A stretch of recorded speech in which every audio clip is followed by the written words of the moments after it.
Малый и средний бизнес в Кыргызской республике обеспечивает 42% ВВП. И, конечно, в этой связи Кабинет министров, Министерство финансов Кыргызской республики уделяет наибольшее внимание доступу к финансам этого сегмента. В этой связи нам очень интересна повестка зеленая, цифровая трансформация. То, что происходит сейчас в Республике Корея, очень интересно. Мы видим разные примеры, и мы уверены, что мы, переняв этот наилучший опыт, применим это у нас в Кыргызской Республике.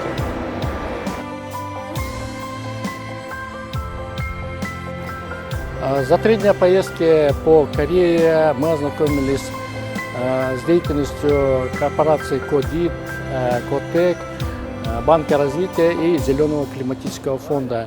Их достижения в поддержке развития экономики впечатляют, и мы полагаем, что надо будет такие положительные моменты, опыт, которые они внедрили в Корее, помогать. Постараемся повысить вклад наших предпринимателей в развитие экономики Кыргызской республики.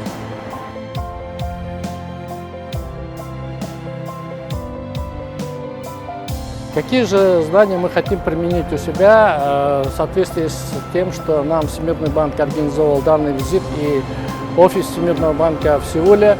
Мы хотим, чтобы у нас были внедрены такие направления, как зеленая экономика, цифровая трансформация. Таким образом мы будем способствовать, чтобы наши предприниматели внедряли такие инновации, развивали экономики и помогали развивать экономику далее. Спасибо.